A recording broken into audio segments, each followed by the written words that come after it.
Our city, our channel.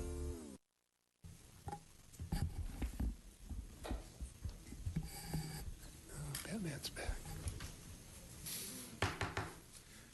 Morning, everyone. Well, today's Tuesday, March 24th, 2015. This is a regular meeting of the Board of Los Angeles Board of Police Commissioners. Madam Secretary, please call the roll. Good morning. Let the record reflect Commissioner Soboroff, Madison, Figueroa Villa, and Salzman are present, and we have a quorum. Number one on the agenda item, commission comments. Comments? Commissioner Kim's here. I didn't say you. I'm sorry. Commissioner Kim is present. There you go. I do have a couple comments, Okay. President. Commissioner Saltzman? One, I was fortunate to be able to attend last week the conference sponsored by the Los Angeles Women's Police Officers Association. A really extraordinary day of presentations, close to 1,000 people in attendance, and all of it interesting, all of it, I think, important.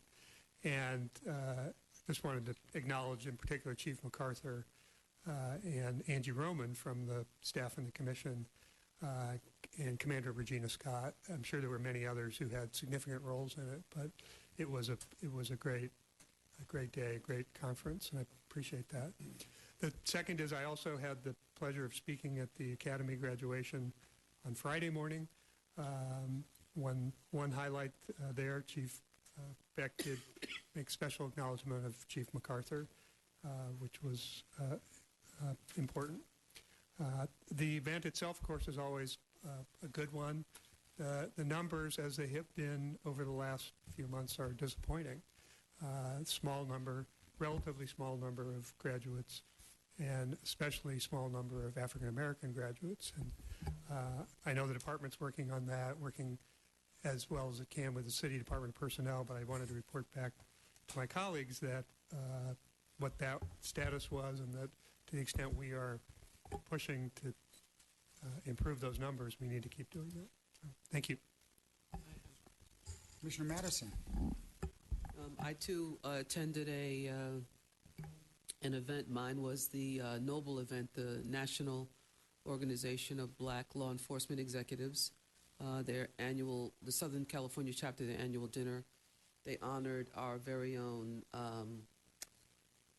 let's see, no, I know Bill Scott. Is it Assistant Chief now? Or Deputy Chief? Deputy Chief Bill Scott. And the president of the local chapter is our very own Lieutenant Chris Waters of the Police Commission staff. And it was a very inspirational event. And I, like Commissioner Salzman, am echoing the concern that I have as to the numbers of African Americans who are going into law enforcement from the level of the academy forward. So this is my second year attending that event. And they obviously are working hard to increase the numbers of African Americans in the law enforcement profession. Commissioner Figueroa? Commissioner Kim? Okay, let's move ahead. We have 6 public comment speakers for this item. Jamie Garcia, Suzette Sean, Craig Laboche.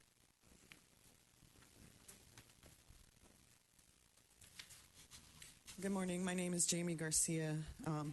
We're going to be reading several letters to each of the individual commissioners. So starting with President Steve Soboroff.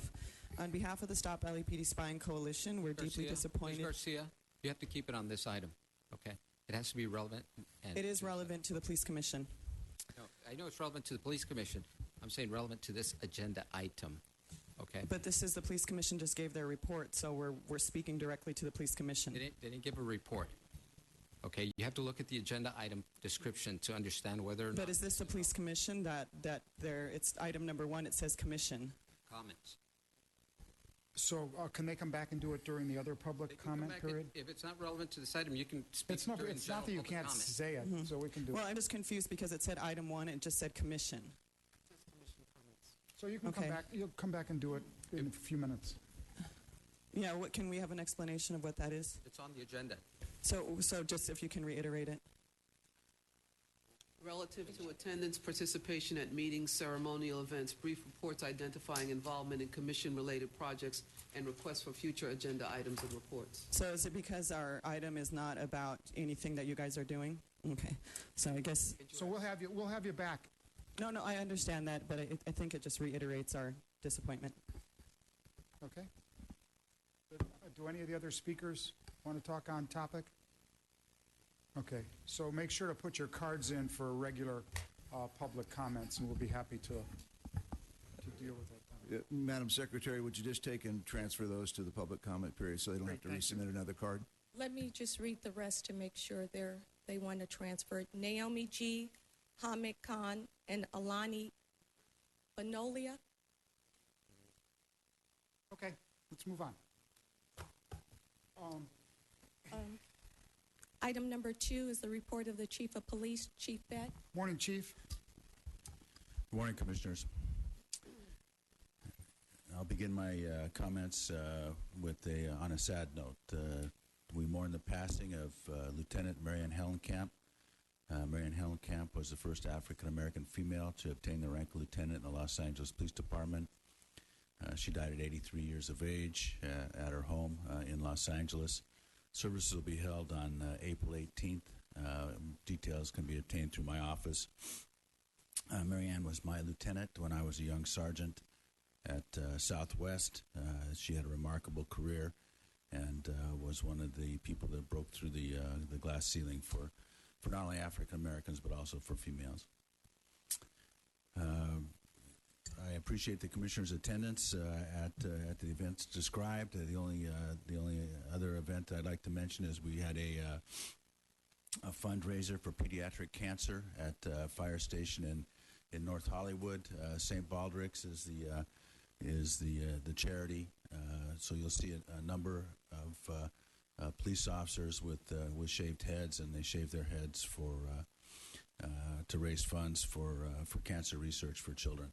Chief didn't shave his head, but I did help a couple other people along and shave theirs.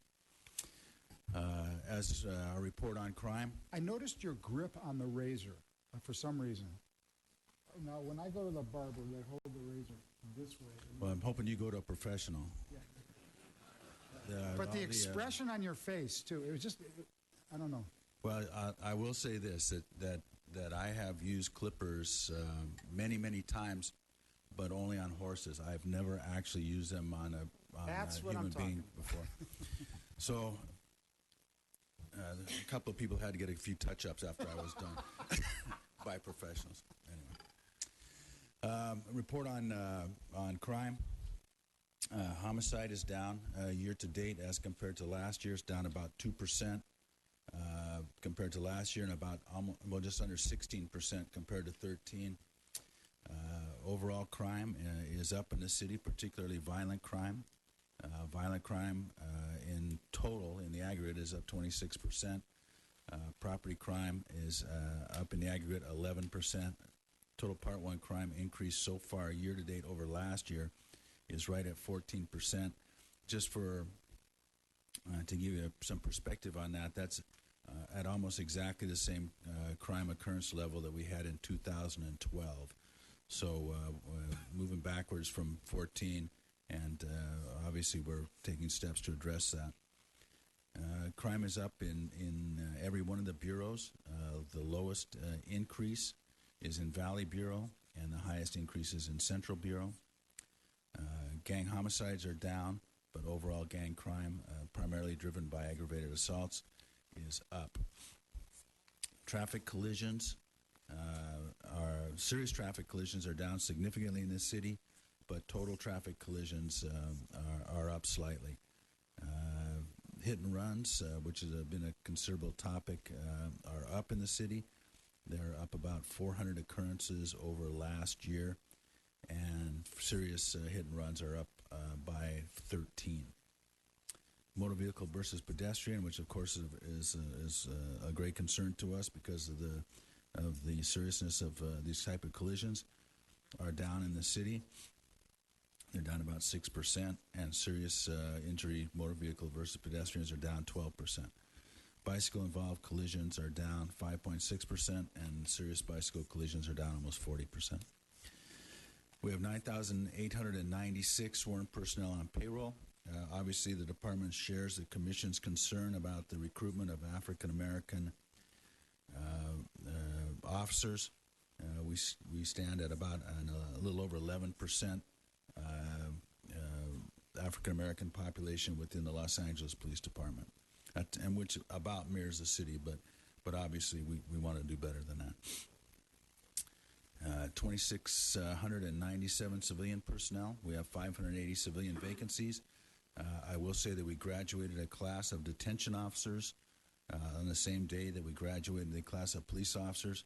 The detention officers are sorely needed. We graduated about 25 of them, and so that was a significant accomplishment for us. Reserve officers, we have just under 400. Specialist volunteers, we have 373. Chaplain counselors, we have 62. And cadets, we have 6,074. And that concludes my report. We have two public speakers, Prentice Jenkins. Mr. Herman.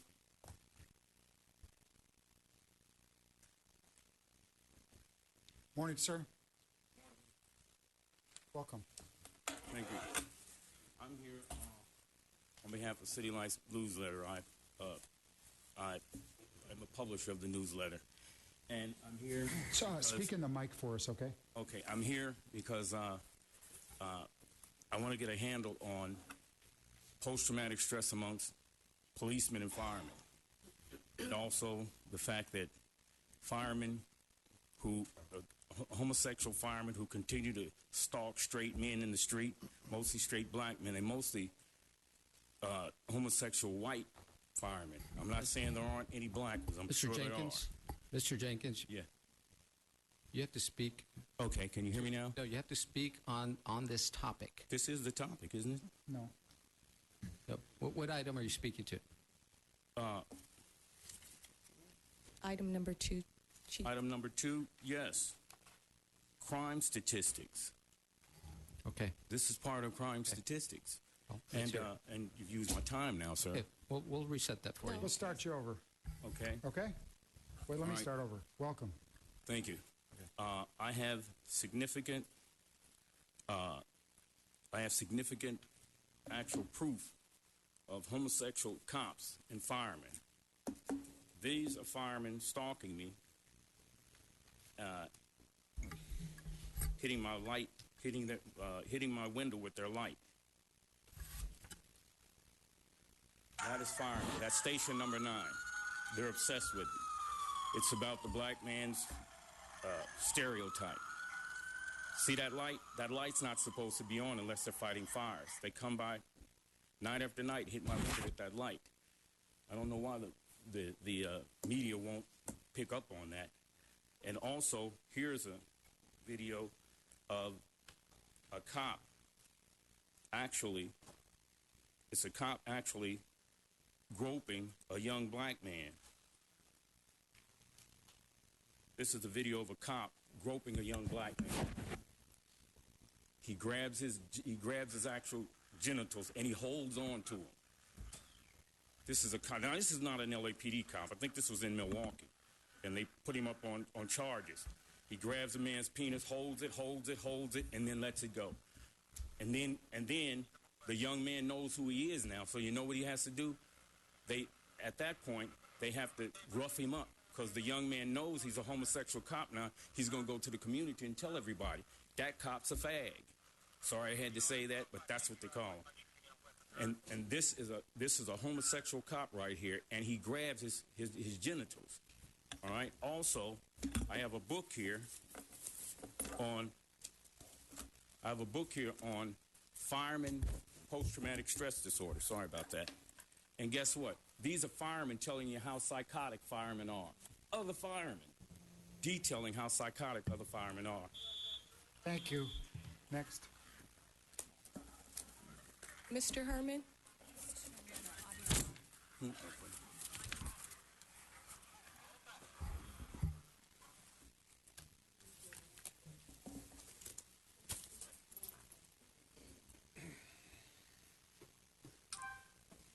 So we're on the record here, folks, and we are discussing about crime and statistics, analysts, reports.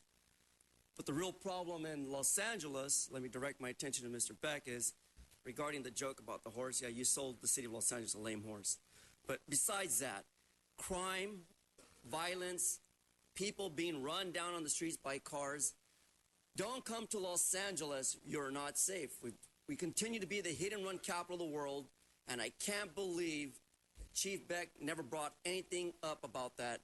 And in regards to what Batman has learned, Mr. City Attorney, Batman has learned that killing civilians who are mentally disabled is dishonorable.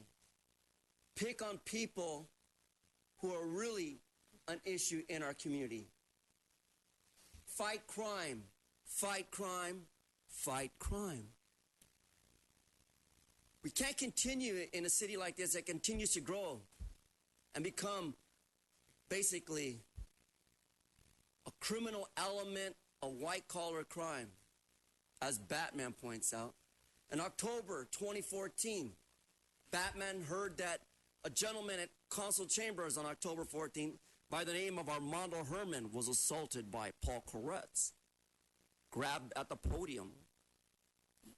Is that not a crime of brutality, harming an innocent man at a podium, as Batman says to all of you? It's terrible. We need to stop all this. Get a grip on law enforcement, Mr. Charlie Beck, because again, Mayor Garcetti is not stepping up to the game to help any one of you.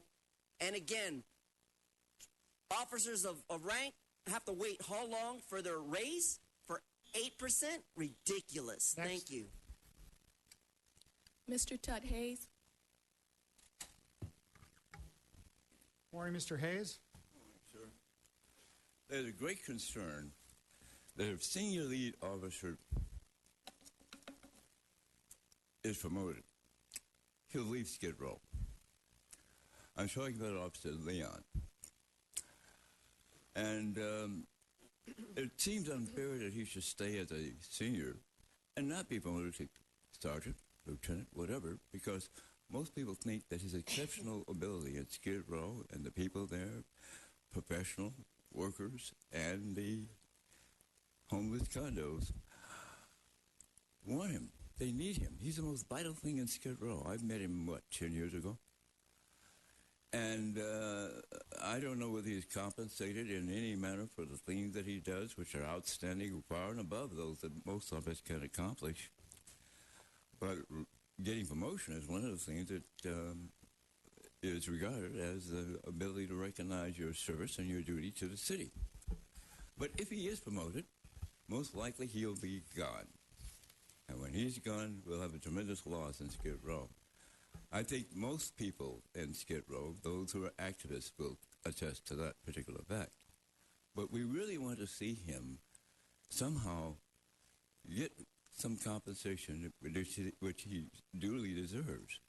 So if he's promoted, we'll lose him, but nevertheless, he'll probably improve his economic status, if nothing else. Thank you. Number 3 on the agenda, the report of the Executive Director, Mr. Tiefenk. Morning, Mr. President, members of the commission. No report today, sir. We have one public speaker, Mr. Herman.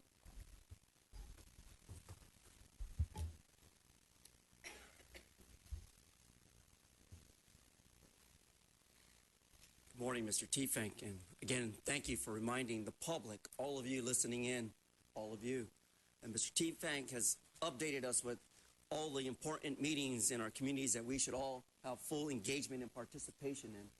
So I will say thank you on behalf of the citizens of Los Angeles, taking your action for public interest concerns first, and second most, allowing us the continued participation, fully engaged in public meetings without the disruptions of Mitch Englander at City Hall, who interrupts the speakers.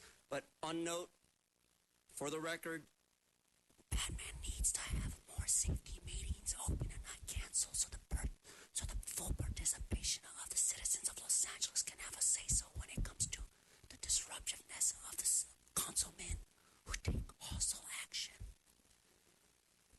So, Batman really doesn't care for all the hip-hop of public safety meetings being postponed. So, Mr. T-Fang, please schedule more important meetings in the community so you can have the public's input so they can engage on all the situations of going on in the outs of their community. Because today we are underscored by participation, and that's the reason why crime and violence continues in the city of Los Angeles. But Batman is always there. He'll watch after you. Love you all. Thank you, Mr. T-Fang. And don't forget in prayer, Africa, Africa, Africa. Number 4 on the agenda, the report of the Inspector General, Mr. Bustamante. Thank you, Commissioners. No report at this time. We have one public speaker, Mr. Herman.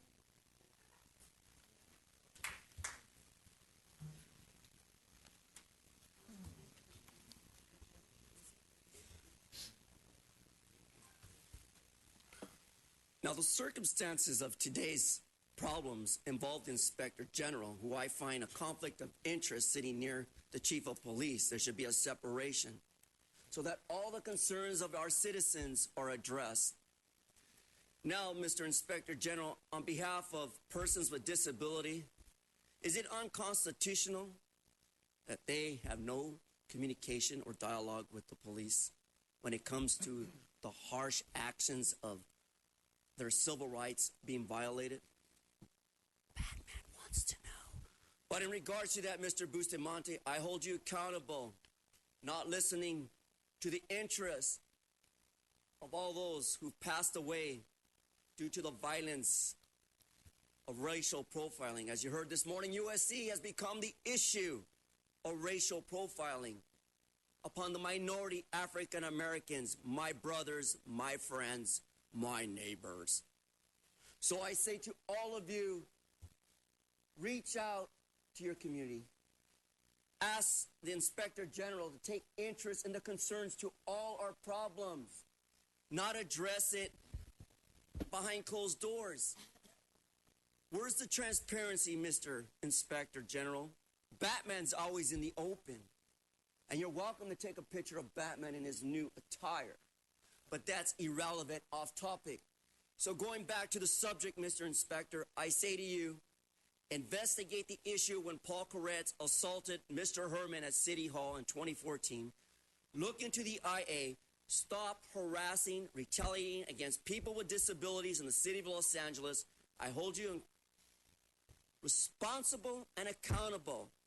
Look into the IA reports on incidents involving people with disabilities who are subjected to the violence of police brutality in Los Angeles. Thank you. Item number 5 consists of information items and filed items relative to noise variances and special event permits submitted for the period ending March 20th, 2015.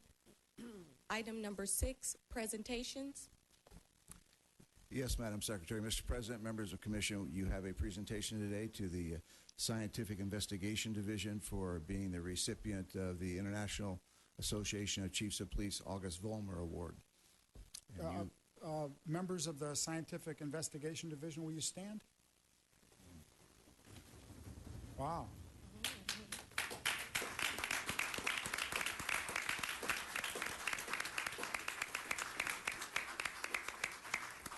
Members of the Scientific Investigation Division, will you come up here and stand with us?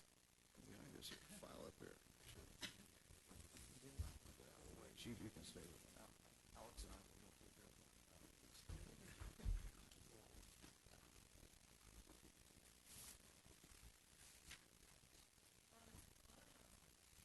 Chief? And who's going to accept on behalf of the okay. Let me sit in my chair?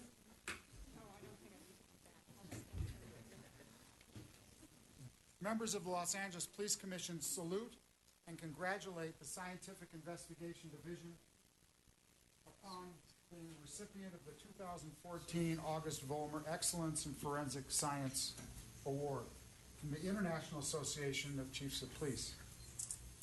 This prestigious award was granted for dramatically improving the intake, processing, efficiency, and success of sexual assault evidence kits by designing, testing, and implementing the male screen detail process. In order to effectively deal with a policy change that required the testing of every sexual assault evidence kit,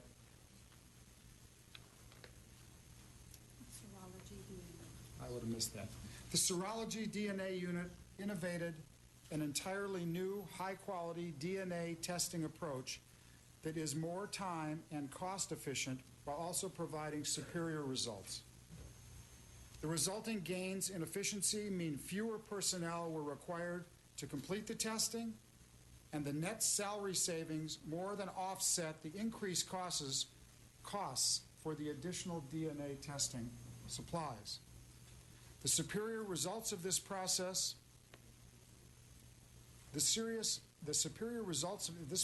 resulted in more suspect DNA profiles going into the data bank, which ensures that more suspects will be identified and connected to any unsolved crimes.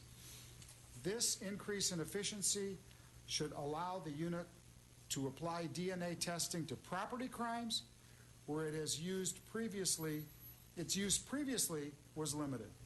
The identification and arrest of burglars and other suspects through DNA will result in a safer Los Angeles. This is especially true given the facts that burglaries are considered by experts to be a gateway crime to sexual assaults. A core group of 15 criminalists and supervisors performed the validations and pilot studies needed to implement the male screen detail. Nevertheless, a complete effort of the entire unit was needed in order to make these changes without negatively impacting ongoing operations. The members of the unit are commended for this outstanding achievement and notable recognition of the ingenuity and vision of the men and women of the Los Angeles Police Department. Thank you all.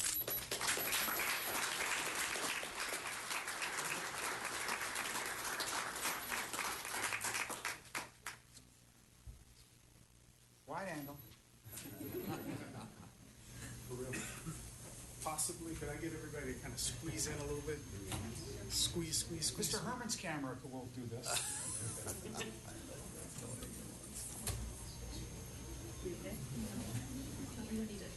Okay. Okay, here we go. Okay. Award winners. Looks good, everybody. Here we go. 2 shots. One more time. Looks good. Right now. Chief, would you like to say? I would. I'll need a microphone.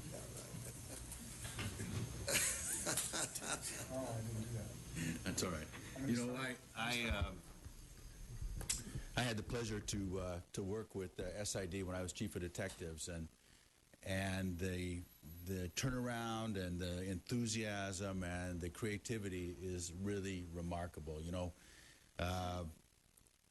we at one time had a backlog of almost 7,000 rape kits, and today we have a backlog of 0. And we are the only major city in the nation that can say that, and it is because of the people that you see here. It's because they have been willing, and more than just willing, have been able to innovate, to work really hard, and to keep their eye on the goal, which is justice. And you know, I couldn't be prouder of the men and women that work SID as a whole. But you know, the DNA part, the DNA sections, and the DNA analysts are close to my heart. So thank you all.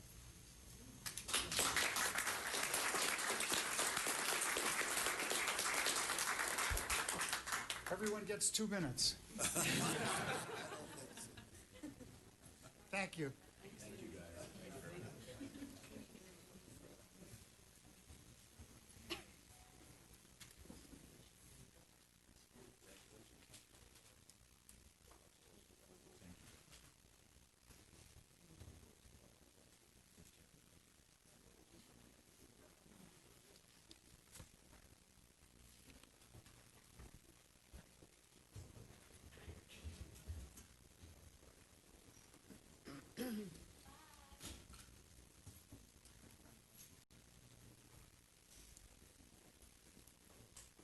Thank you.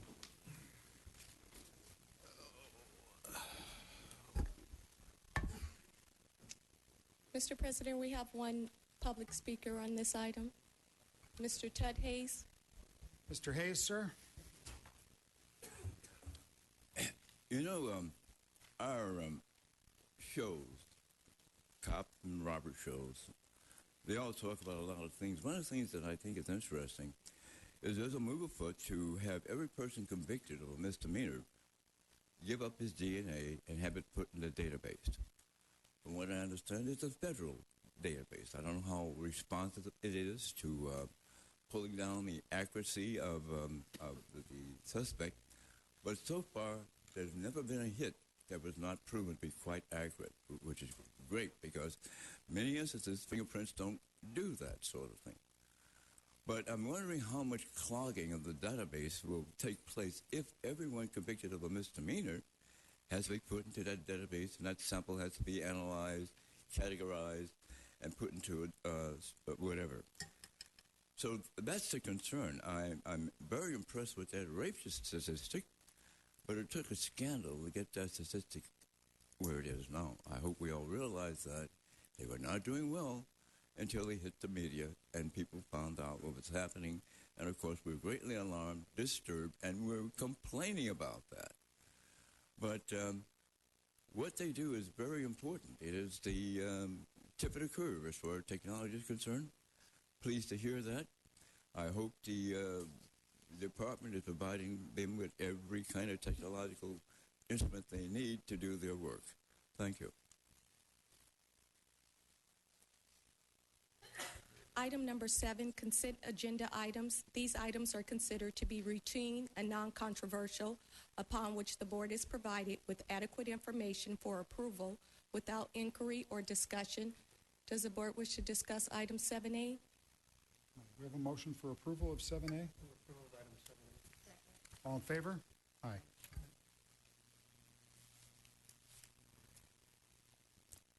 We are now on item number 8, regular agenda items. These items consist of reports from A through C. Do you wish to pull any items from A through C? I have a comment on item A. And I would like to pull also 8B, and I understand we have public comment on 8C.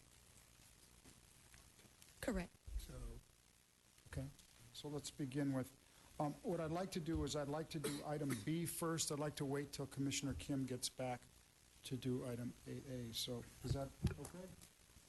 Okay, item 8B. Commissioner Saltzman, do you want to pull that one?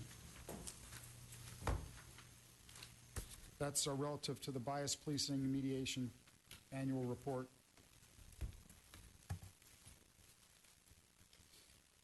Morning, sir. Good morning, Commissioners. Commander Stuart Maislin, Internal Affairs Group. And what you have before you today is the not quarterly bias policing report, but instead it's our annual report, substituting for the fourth quarter. And included with this report is our yearly update on the first actual update, first year of completion of the bias policing complaint mediation program. So we included that. And first, I'd like to thank the Commission for indulging me last week, or Mr. Tiefank actually, in putting this report off to this week because I was with our partners in the Bias Policing Complaint Mediation Program, the dispute resolution folks from the City Attorney's Office, as they were receiving an award for the Bias Policing Mediation Program from the County Board of Supervisors.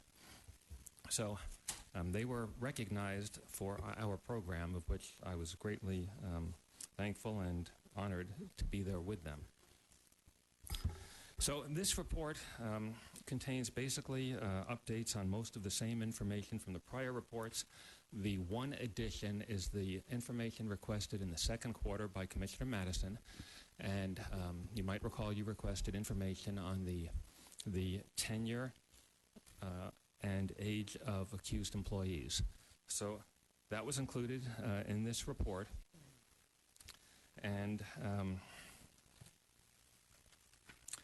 one thing we were not able to get in by the time we submitted the report was some comparison data on the age and tenure information. And when I say comparison data, what we did was we looked at the age and tenure of officers that generally are assigned to the patrol function. So we looked at patrol officers, officers that work gangs, narcotics, metro, and traffic.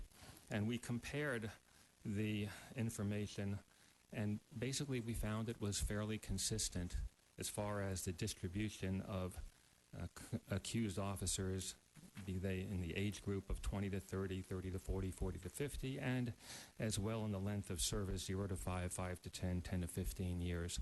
So that data really did match the makeup of the patrol force. So that being said, I think maybe rather than go into all of the detail, you might have specific questions, and that might be the better way to go. Questions? Thank you very much. I think this information is answers a lot of questions, and raises more. So I'm probably going to send you back in, but this time I'm going to request that the Inspector General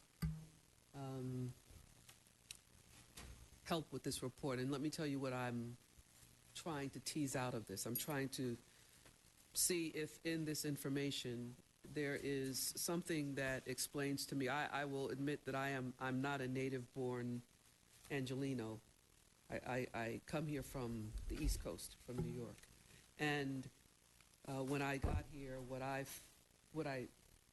my own opinion, solely my opinion, was I detected what I perceived to be some degree of an animosity that exists between the Latino community and the African American community. I can be challenged on this from now until the end of time. And again, this is my impression.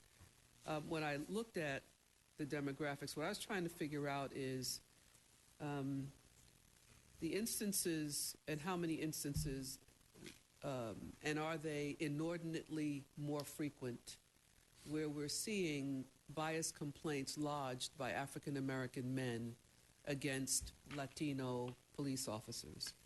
And I think one of the ways to get to this would be to do an analysis that would compare the population of African American males, the population of African American males arrested, those who file bias complaints, and how and where they intersect with Latino police officers arresting. It seems to me to be reasonable that there would be more arrests by Latino police, period, because the department, in terms of the patrol divisions, have a considerable number of Latino male officers. But what I'm trying to get to here, is there room, is there a need, is there a real reason to discuss, whether it's in the academy or throughout the career life of the officers, how and why the numbers of African American males who are filing bias complaints are disproportionately higher against Latino male officers. When I look at the comparison between Latino males and who are officers and Latino males who are complainants, the number's pretty low, relatively speaking. When I look at the numbers of all other races of complainants as it relates to Latino officers, the numbers are pretty low. But it is when you have that intersection of African American males and Latino male police officers that consistently it's a higher number. I would use as an example that having been born and raised in Harlem, even though I worked in a really good profession, but I still lived in Harlem, the 26th and 28th precincts in New York City have one of the highest crime rates in the city. I lived in the 26th precinct, but I wasn't practicing any crimes. So reasonably, could my husband have been stopped? Could my brothers have been stopped, even though we didn't fit a certain profile, but we lived in a high crime rate area? What I'm trying to get to the bottom of here, and now I'm sort of regurgitating it all out. What I'm trying to understand here, is there an analysis that could be completed that shows that on a relative basis, there are more African American males being stopped for traffic stops and pedestrian stops that are warranted by their percentage in the population and by the numbers of arrests. And why is it that, and is it merely a matter of demographics and numbers that more Latino cops seem to be doing the arresting, but similarly, more of the complaints are against Latino cops? Is that making sense? We'll work with the Inspector General to come up with a report that might address some of that. I will point out that the ethnicity of officers complained against on Hispanics is 44.9%, which almost exactly mirrors the population of Latino police officers within the Los Angeles Police Department. The base rank police officer 2 is 50% Latino, and overall we're 45% Latino, so it's very, very close. Right.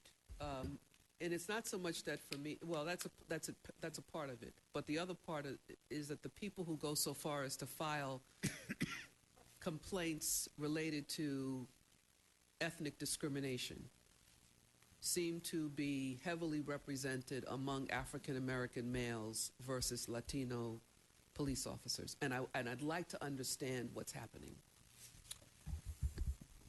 We'll do our best to try to tease that out. Great. Thank you. If I just to follow up on Commissioner Madison's comments, if I'm understanding right,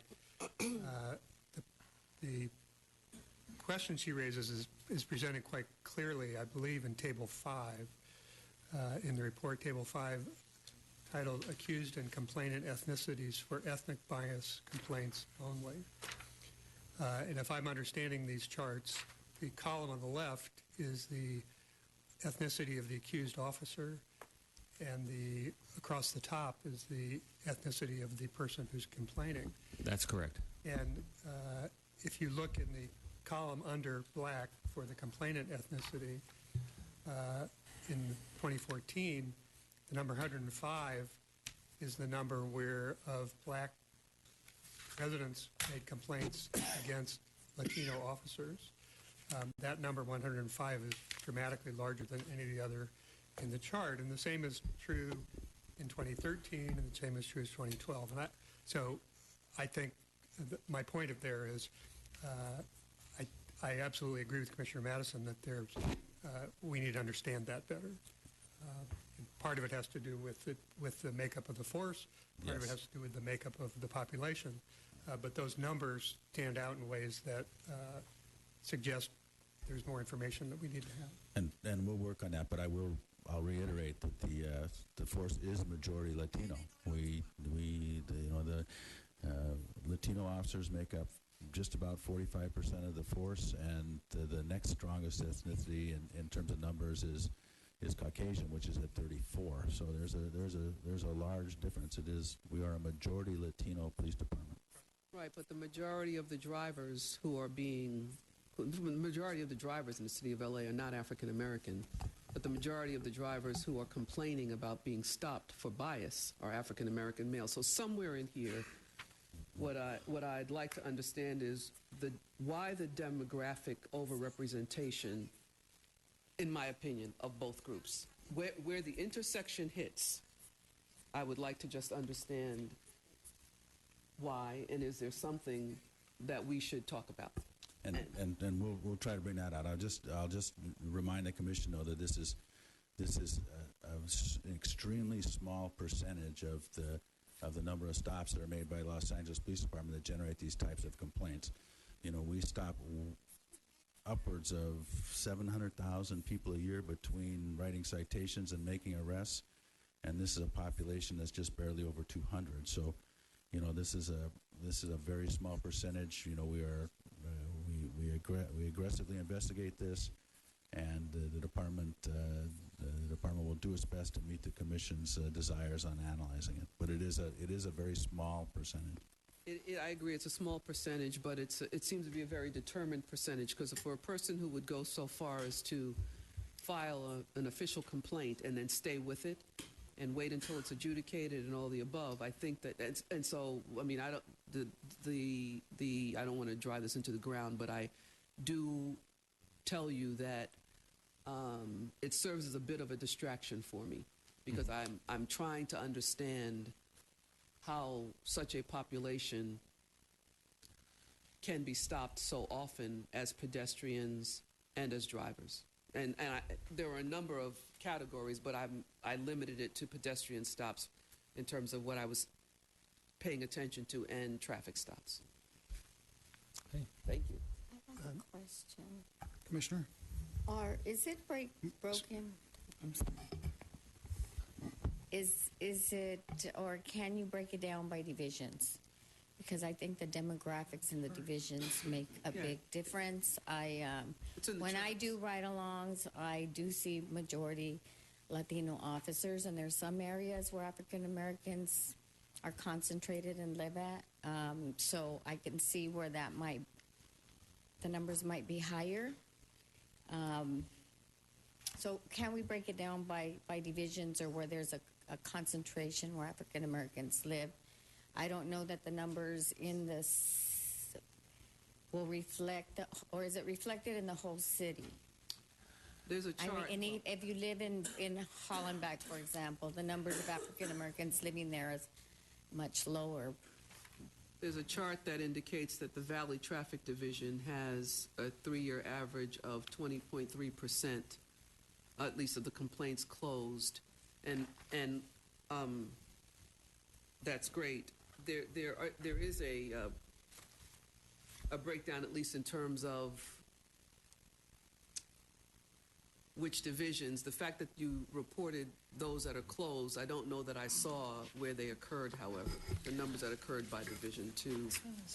Well, the cases on the reports at the back of the report, I think it was page 5 and 6 of the addenda, that does break it down by division. That really is based upon where those complaints or the officers were assigned at the time the complaints were made, is the better way of putting that.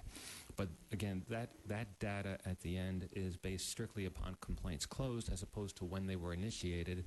So it's not what I would call the most relevant data. We can look at the complaints as they come in, as we're trying to shift this report from a report on cases closed based upon when they're closed to a more real-time report based upon when complaints are initiated.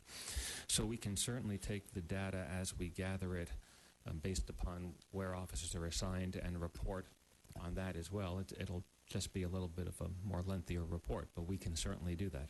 Yeah, the reality for me is that the demographics are changing, so we really have to, for me, diversity is important, but I think the demographics in the police department are as they are in the city. Mm-hmm. And we can provide I agree, that for but you. I'm concerned because the population of African Americans in the city is declining. Right. So if it's declining, then I would hope that the frequency would decline. And that's not what I'm seeing. Okay. So I want to be careful about correlating a lot of things that are in many ways disparate, which is why, because I'm not a statistician by any stretch of the imagination, why I would like for the Inspector General to assist. And we, as the Chief said, we'll work with the Inspector General to do that. Thank you. I think I've made this more detailed data is certainly helpful, and I think I've made a similar comment before, but it also confirms that the initiations of the complaints themselves are probably the most salient data that we have, or the most relevant, because the investigations that take place often they're after the initiation of the complaint, for whatever reasons, the investigations might not be able to go through completion, and someone might have a lack of will of following through, or et cetera. But the initiations of the complaints themselves probably should draw most of our attention, and so that's mostly a comment. And the other comment that I had was that there are other communities that might experience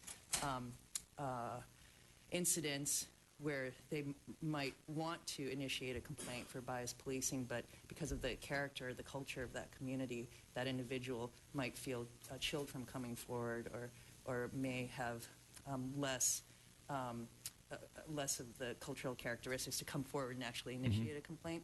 And those kinds of unseen things, those kinds of things that are more nuanced or occur beneath the surface, we do have to make efforts to try to identify those kinds of incidents and figure out other ways to identify them and address them when individuals won't feel inclined to actually step forward and initiate a complaint.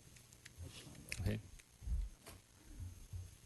And then I have a couple comments and then several questions as well. I want to start by joining my colleagues in thanking you for the report, the seriousness with which you're taking the problem, and your creative and flexible approach to trying to help us understand it.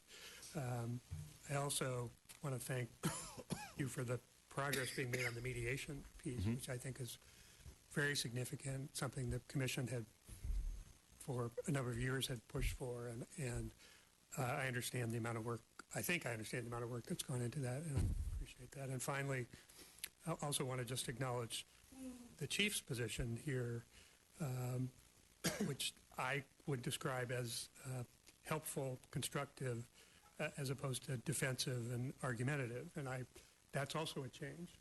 I don't mean that's Chief, but that change in attitude from the top has made it, I believe, makes the Commission much more able to do our job in trying to understand this, recognizing the various forces that are in play and our somewhat limited ability to figure it out. I just want to make sure I thanked you and acknowledge the great positive steps that are being made. I do just have a few questions. I don't think they're particularly difficult, just things I'm not sure I understand. On page 4, there's a paragraph, there's a heading, Bias Policing Complaints Referred to the Office of Operations. Yes. And could you just talk about that a little bit more, sort of when that happens, what happens when that happens, and whether you see any trends there or anything of concern or it's positive? Mm-hmm. Yes. Several years ago, we actually, the director of OO at the time, Chief Pasinger, was very gracious and volunteered his office to review complaints. Generally on the department, the directors of the offices are kind of left out of the complaint process. And when the adjudication of the complaints, you might recall, and to let the rest of you know, several years back when the department started to do bias policing complaints, one of the things that was done is that Internal Affairs recommended adjudications and sent those out to the commands of the officers saying this is what we think or how we think the complaint should be adjudicated. And that was done by my predecessors. And then shortly before I took over, they came back to the Commission and their recommendation was that that the commands of the officers needed to adjudicate the complaints on their own without a primer from Internal Affairs. And that was agreed to and became the accepted practice. So we do a very detailed review of every bias policing complaint that came in when I took over. We changed it slightly again, and all complaints came through my office, and I personally review each and every bias policing complaint that is adjudicated. And then what was decided ultimately, because of the offer of Chief Pasinger, it was decided that if there was a difference of opinion between Internal Affairs and the command, we would refer those to the assistant chief in that officer's chain of command, which reality is most of the times it's the director of the Office of Operations, and the person sitting in that position will break the tie. So that's the established practice now, and last year we referred a total of 16 cases to OO where we believed that they were adjudicated or they should have been adjudicated differently than the command did. And in all cases, they were they were cases where the command unfounded the complaints, and when I reviewed them, I believe they should either be insufficient evidence to adjudicate or not resolved. That sufficient evidence was not present to adjudicate them as unfounded. So of those 16, 11 were ultimately adjudicated and re-adjudicated by the Office of Operations. They, as you can see on the chart, 4 of them, the chain of command recommended unfounded. We believe that should be not resolved. I'm sorry, 3 were not resolved, and 1 more was pending, which I think was also changed to not resolved since we wrote the report. Of the 5 that were unfounded, 5 others unfounded we believe should be insufficient evidence to adjudicate, and Office of Operations agreed with me. And 2 that were not resolved we believed there should be insufficient evidence to adjudicate, and those were also changed. Now there were an additional 4 that I disagreed with, but they were so close to the statute of limitations, and so we did not end up sending them to OO, and we end up sending those back to the command. We give them what our opinion is, and that's really for training purposes because of a lawsuit that was settled, or I'm sorry, that was resolved last year in favor of the union. Not resolved was deemed to be a disciplinary punishment. So if it goes beyond the statute of limitations, we cannot change the complaint from unfounded to not resolved if it's past the statute. And then one other complaint, actually, OO did agree with us, and it was just something fell through the cracks and the officer wasn't served in time, so that ended up being closed as unfounded. But the whole idea is that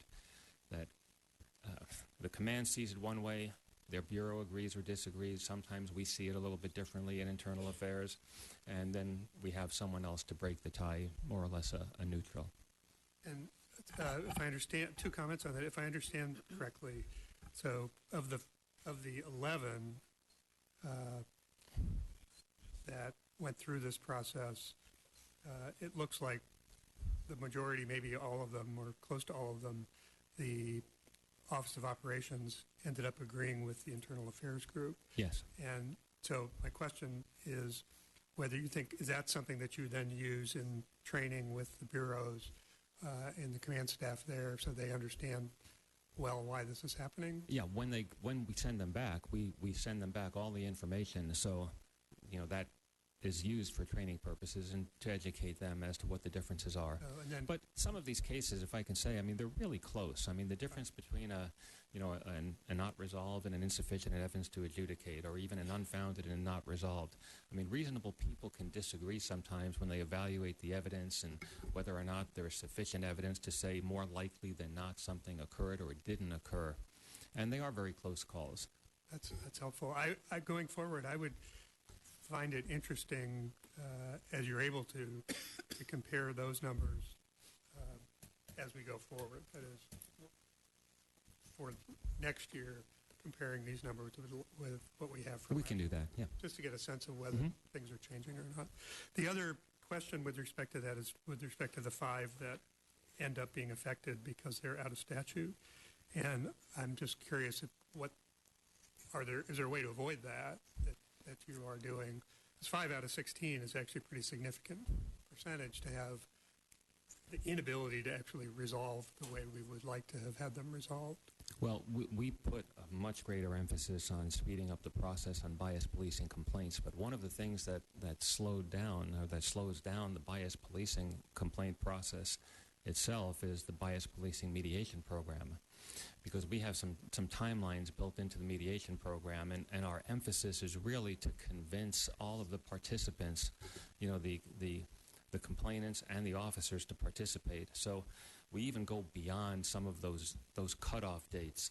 So sometimes these bias policing complaints, really, if they have to go through the investigative process, if they didn't qualify for the bias policing program, or if they qualified but either the complainant or at least one or more of the officers refused or actually declined to participate, then it has to go back out for investigation. And sometimes, so they don't get a start until they can be 2, 3, and some actually went even longer, 4 or 5 months after the complaint was initiated. So, that much time was cut off of the 1-year statute at that point.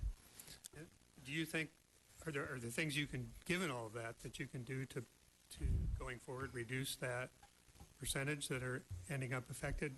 We're going to continue to track them and maybe even see if we can track them a little bit closer to ensure they do get out quicker.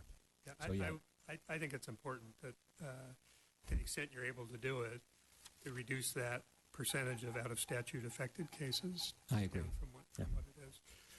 Just two more questions. On page 6 at the very top, talking about the employees being trained, I believe, in the mediation. Yes.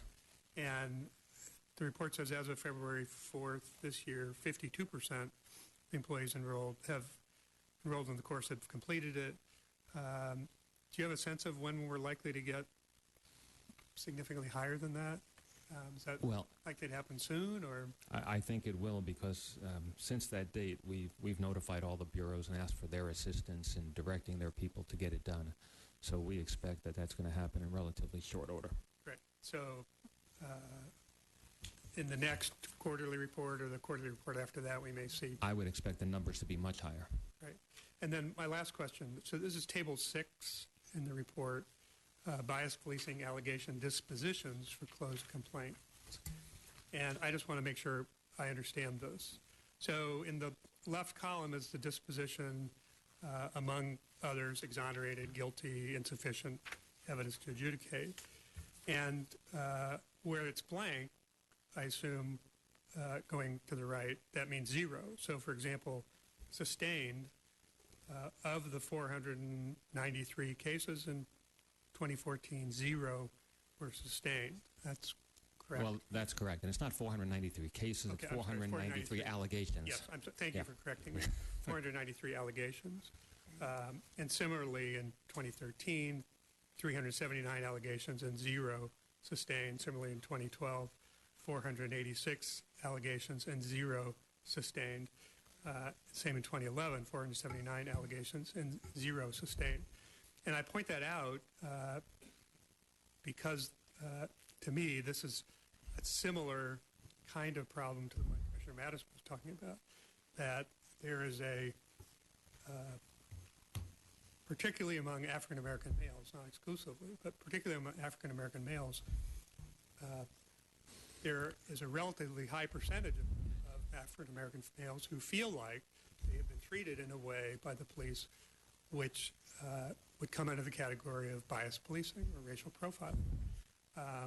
And we're doing a better job of taking complaints and tracking them and figuring them out. It's a stark contrast to have 0 sustained with the number of complaints we have.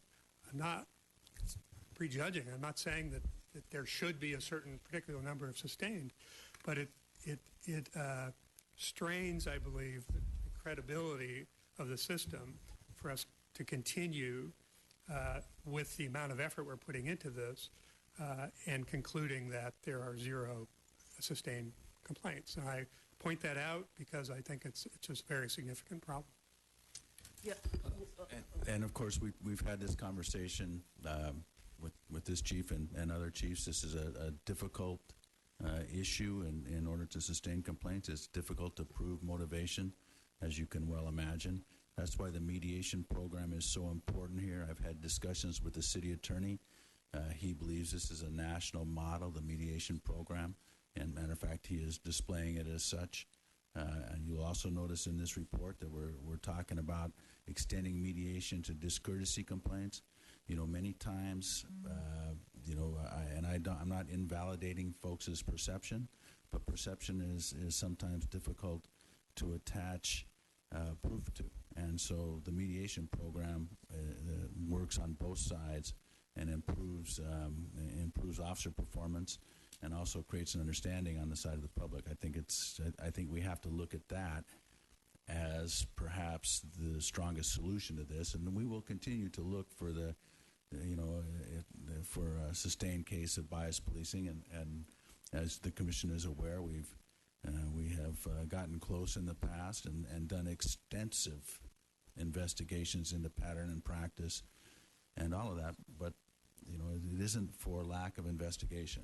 It's just that this is an allegation that is extremely difficult to prove and is no more difficult in Los Angeles than it is anywhere else in the nation. You know, I'm not aware of any great number of sustained complaints in any jurisdiction. Yeah, I appreciate that very much, Chief, and I think you're right. It's a very difficult problem, but I appreciate the efforts you're putting into it and the progress we're making in taking it seriously. I'm sorry. Oh yeah, I just wanted to add maybe the comment that I made earlier wasn't explicit enough, but because these kinds of investigations are rarely going to come to fruition. Because of maybe an absence of witnesses, proof, maybe a lack of will from the individual who makes the initial complaint or allegation.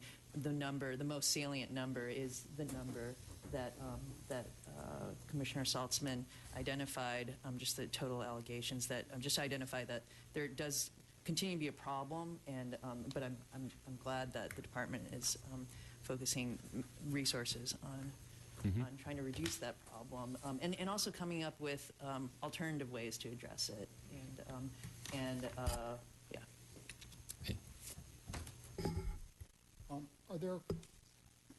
Are we ready to move this forward? I am, unless there's public comment. For public comment, Wayne from Encino, Alani Bonilla, Tud Hayes, Ahmed Kwan.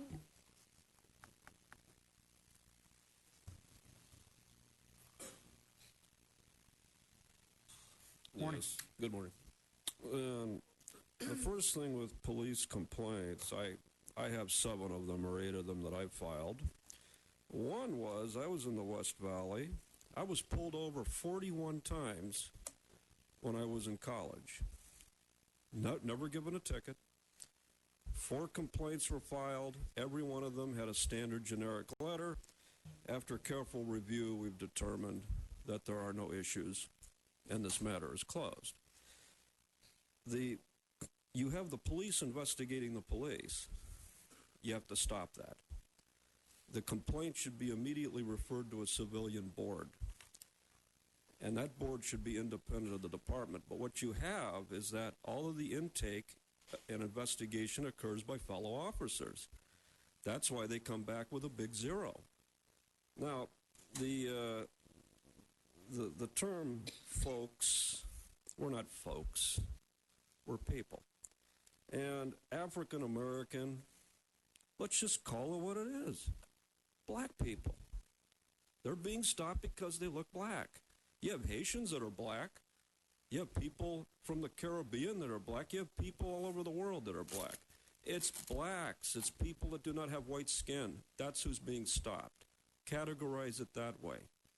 Finally, take a trip to Sepulveda Boulevard and Roscoe Boulevard. And if you're black, try driving your car or look black in that area between the hours of 8 o'clock and 3:30 in the morning, and you will be stopped, guaranteed. The commissioner should try it. 8 o'clock, drive around that intersection, stop and pull over on the street anywhere, and you will be stopped by one of these lovely officers. Why? Because you're black and you're in that area that is majority Latino. Simple. Thank you.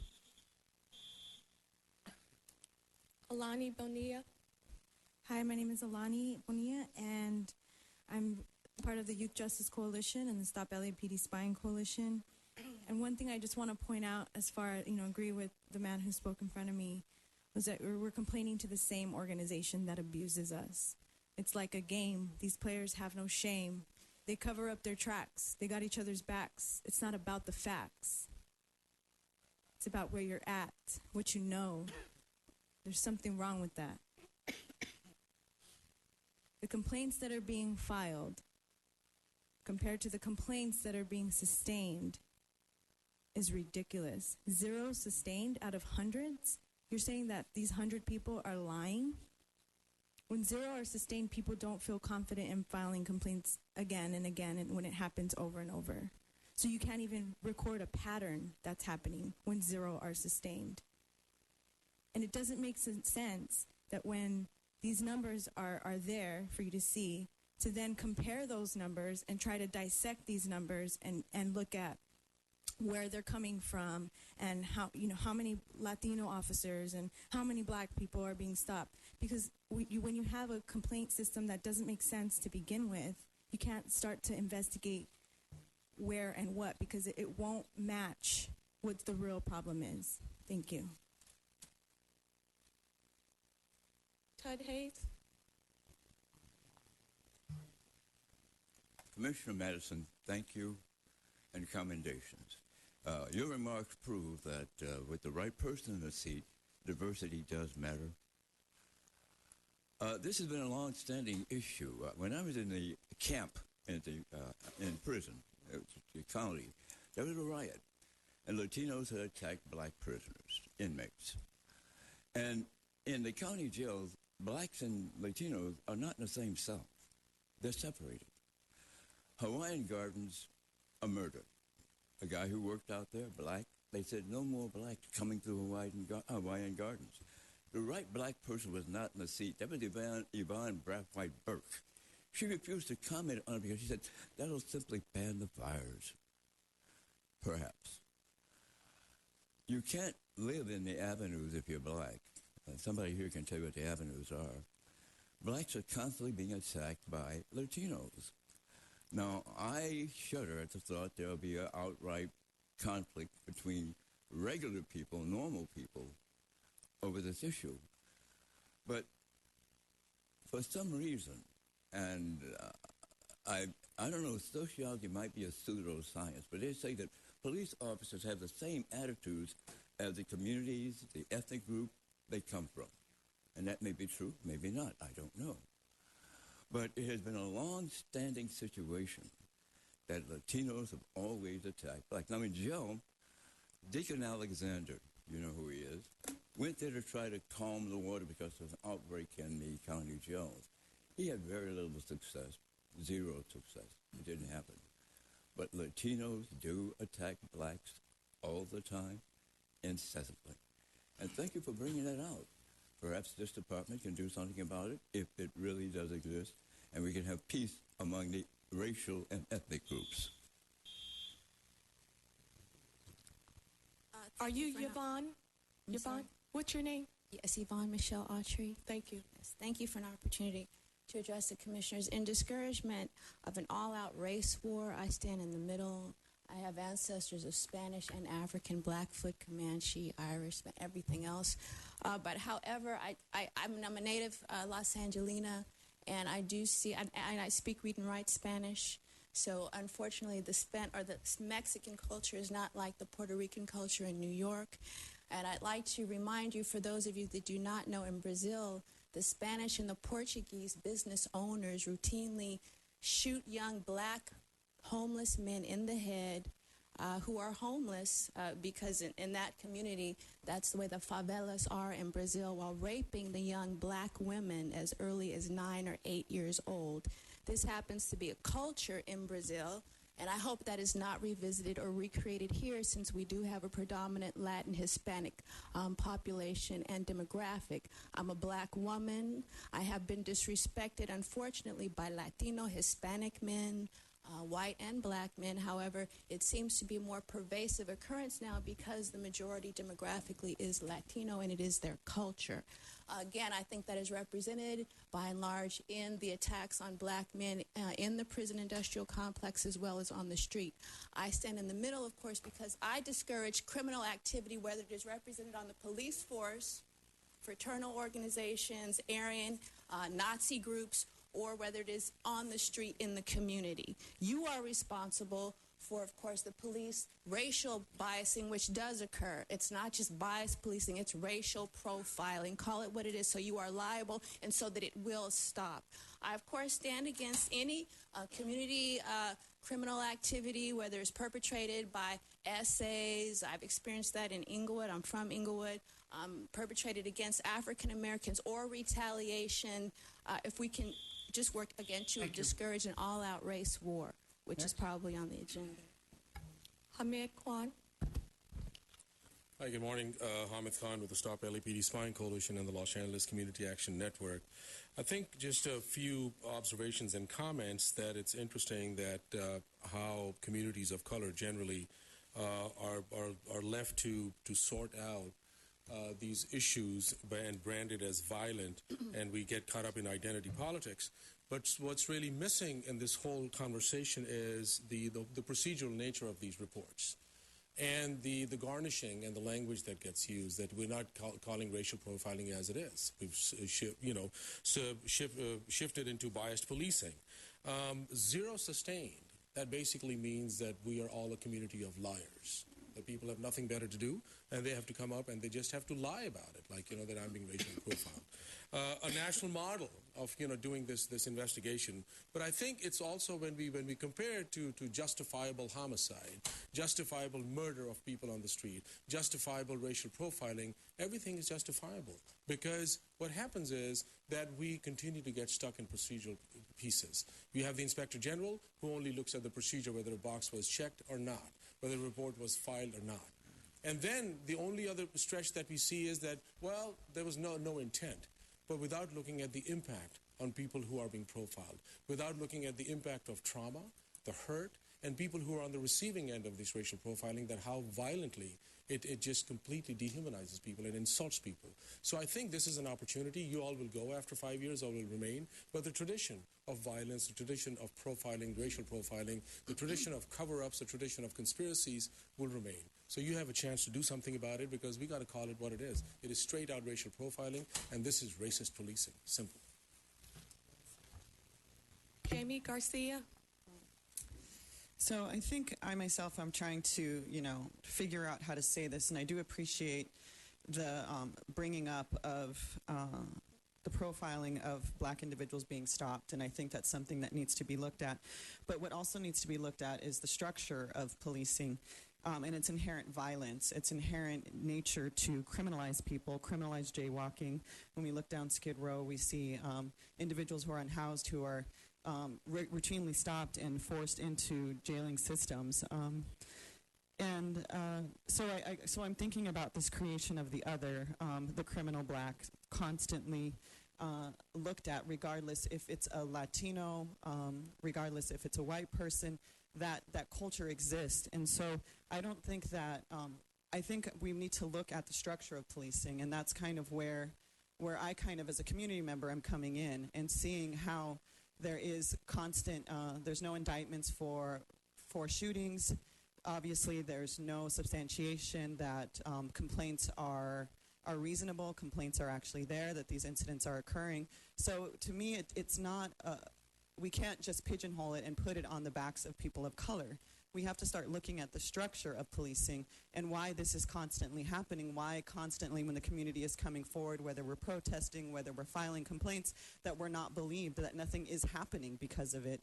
And I think that's why you see this constant organizations of groups coming up and wanting to speak to you regarding this and seeing ourselves completely dismissed. And I want you to know that I'm filing a complaint that possibly that this meeting was out of order, because what I wanted to speak on was primarily an issue that I want to put on the agenda, was I want this police commission to start to listen to this community, to start listening to our complaints and substantiate them, realize that we're really talking to you. So I don't think I was out of order, and again, I was silenced just like things in this report. So please start taking us seriously. Michael Hunt. Thank you. Good morning. I am the most racial profiled individual in Los Angeles City. 68 times I've been racially profiled against. It's all on records because I filed complaints. None of those complaints have been filed or people have got back with me on. After $500,000 in lawsuits, federal opinion and things like that, they still racially profiled me. Each and every day that I wake up, I live as an African American and wondering what the police is going to do next. I was downtown doing a study and listening to Snoop Doggy Dogg. And one of the cops accidentally heard Snoop Doggy Dogg, so he pulled me over and gave me a ticket and impounded my car 2 weeks ago. Prior to that, I'm always racially profiled on Venice Beach as well. I understand and feel the hurt of each people because I'm going to go down to the valley and actually do an investigation myself. on racial profiling in that area, because I believe the nonsense need to stop, and it starts at the head at Chief Beck's office. That's where it stops at. That's who I'm going to hold accountable for racial profiling, and I'm going to get back with you, the commander, because my complaints are never answered in a fashionably time. It's always 9 months or 12 months later or something when it's the captain has changed from the station and it's no longer relevant now because we have a new captain or something, which is BS because it all starts with Chief Beck. Chief Beck, you're responsible for 7,500 people. And if you want to continue this job, you need to be professional and have your people get back to all the community in a professional manner. Thank you, Michael Hunt.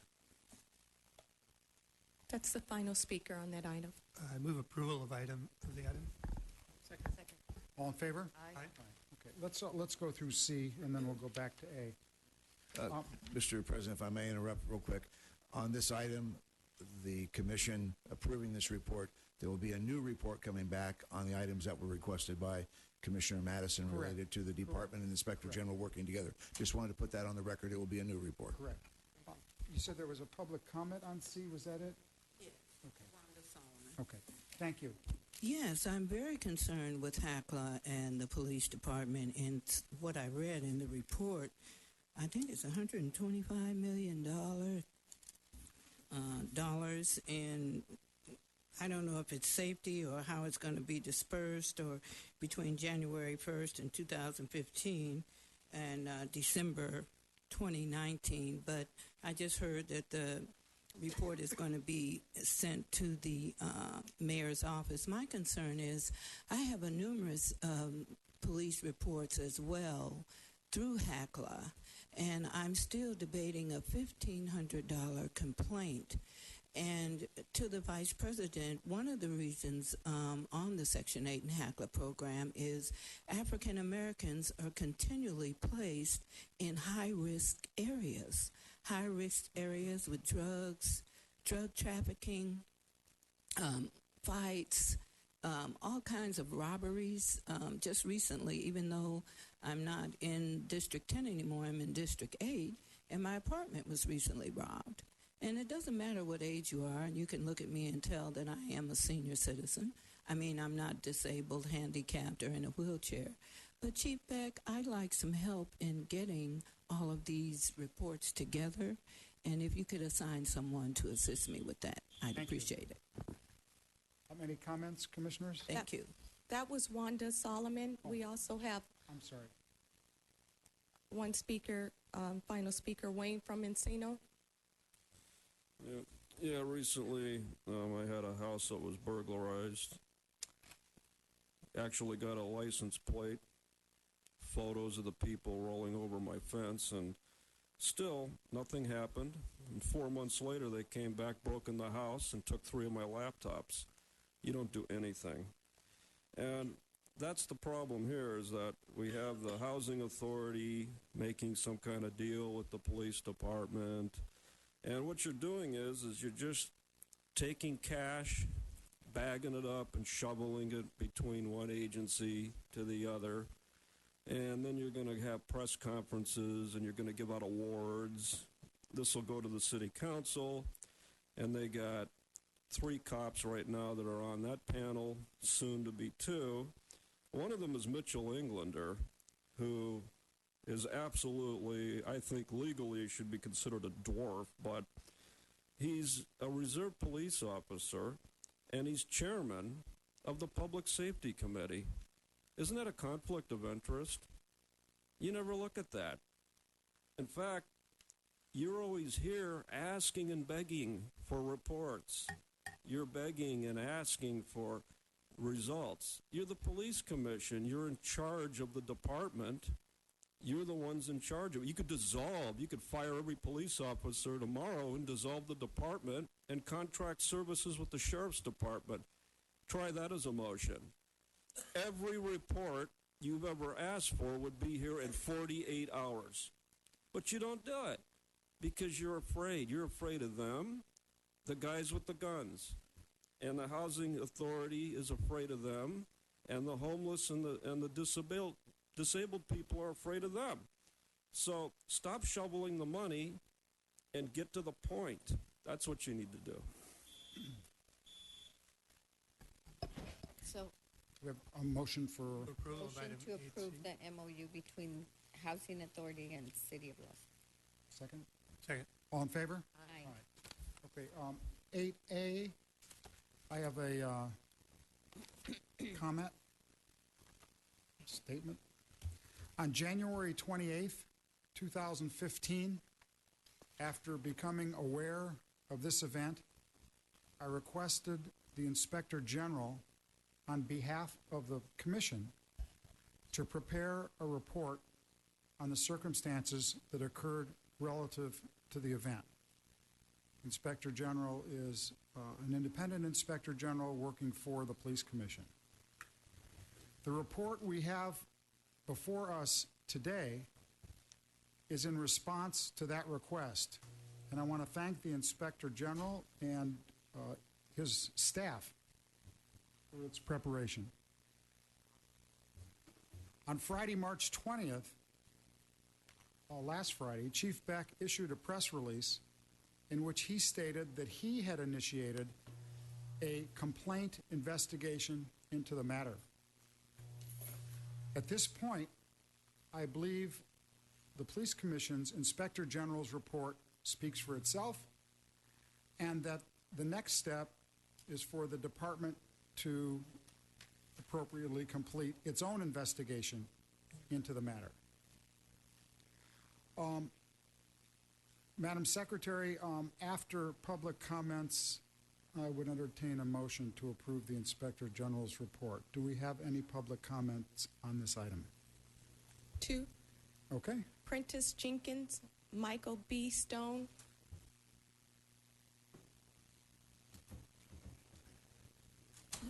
Thank you. You continue to say that the Inspector General is going to investigate the Los Angeles Police Department's resource management. But you folks won't even investigate our claims of police abuse and police grabbing black men's genitals. That's what you need to ask. You need to ask, of all those complaints, how many of those black men said that cop grabbed my genitals? Grab my junk. That's what you need to ask. Is this guy on topic here with Yes, this? no, it's not. It's this. Just a minute. I'm asking the city attorney, and if you are on topic, I'll give you additional time. If you're not on topic, you won't have any time. Yeah. Sir, what, are you speaking to this item? It didn't sound like it to us. Yes, this is about the Inspector General's report investigating of the Los Angeles Police Department's resource management. I'm saying you're not going to investigate it because you won't investigate our complaints. So how are you going to actually investigate this if you won't investigate the public's complaints? I continue to tell you that I showed you a video of a cop actually holding on to a black man's genitals. He held on to them. And the black man had to do this to get his hand off his genitals. And that cop said, I stopped it for marijuana. Guess what? The cop never found marijuana. He stopped it because he got sexually aroused by a black man's genitals. He's into that. I know it's unseemly, ma'am. I know that sounds unseemly, but guess what? You won't believe how many gay cops there are the Chief Beck saying there are no gay cops in the police department. You're telling me that this is on this topic? Sir, you're talking about an incident that occurred in Milwaukee. I'm asking the city attorney. You're talking about an... Sir, I would have been done if you'd let me go. Sir, you're talking about an incident that occurred in Milwaukee, right? No, I'm talking about incidents that happen here. See, I ask you, if you're going to investigate this, investigate how many of those cops say, how many of those complaints said the LAPD cop grabbed my junk. And I ain't just saying it's Latino cops, it's white cops, black cops. They're all grabbing black men's junk. You think this is about racism. I'm saying it's about homosexuality. I have an alternative theory about it. It's about something else. And he can't say that there aren't gay cops in the police department because he knows there are. And I have the letter right here that says that the Los Angeles Fire Department is going to investigate my claims. Guess what? I've had 3 of these letters. They've investigated. If they investigate, are you saying that the Los Angeles Fire Department is going to say, yeah, you're right. You got gay firemen. You got gay firemen following you. that opens them up to liability. So they're going to say, we investigated, we didn't find anything. That's what you're going to do here. You're going to investigate, and you're not going to find anything. In 1965, a woman brought her child into the police department and said, priests were molesting my child. Not one cop did anything. The media didn't do anything. Over 50 years later, they got 850 priests on that list. What does that tell you? Okay. Michael, thank you. I got you. I did. Michael P. Stone, and I'm here, Special Counsel for Deputy Chief Michael Downing. And I'm here to speak with you about the subject matter of item A. And I'm asking you to put this item completely out of the public agenda and into the closed session items, because pursuant to Penal Code Section 832.7 and 832.8, it is a confidential personnel investigation, regardless of whether it's started by the Inspector General, the Police Commission, or Chief Beck. But the fact that Chief Beck, our Chief of Police, has instituted a personnel investigation makes this argument all the more important to be made. I'd like to ask whether the President and the members of the Police Commission, the Inspector General, received my letter yesterday. No? It was received. It was received. Was it considered? Yes. Okay. Well, I won't reiterate, obviously, what's in that letter, but I would ask you, show reverence for the law. Follow the law. That's all you have to do. Questions? Thank you. Thank you, sir. That's the final speaker on that item. I think. That's okay. Then come on up. Hi, good morning. Hamid Khan with the Stop LAPD Spying Coalition. Just looking at Mike Downing just makes you wonder, like, how does it feel to be a suspect and be suspicious on the activities that you've been engaged in? Resource management, as you're investigating, now we have kickbacks and bribes in Olympic Division. You have sexual harassment in Central Division. You have killing of several unarmed individuals in Newton Division. You have the murdering of a mentally ill man in Skid Row. You have issues of human trafficking going on in the trunks of off-duty police cars. You have police men, entering into bar fights and murdering people.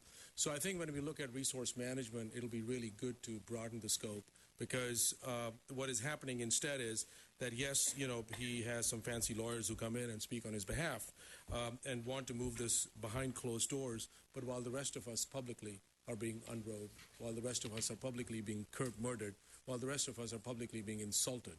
So I think at some point, again, we'll have to come back and tell you and implore that please start doing something about it, because this is really getting out of hand.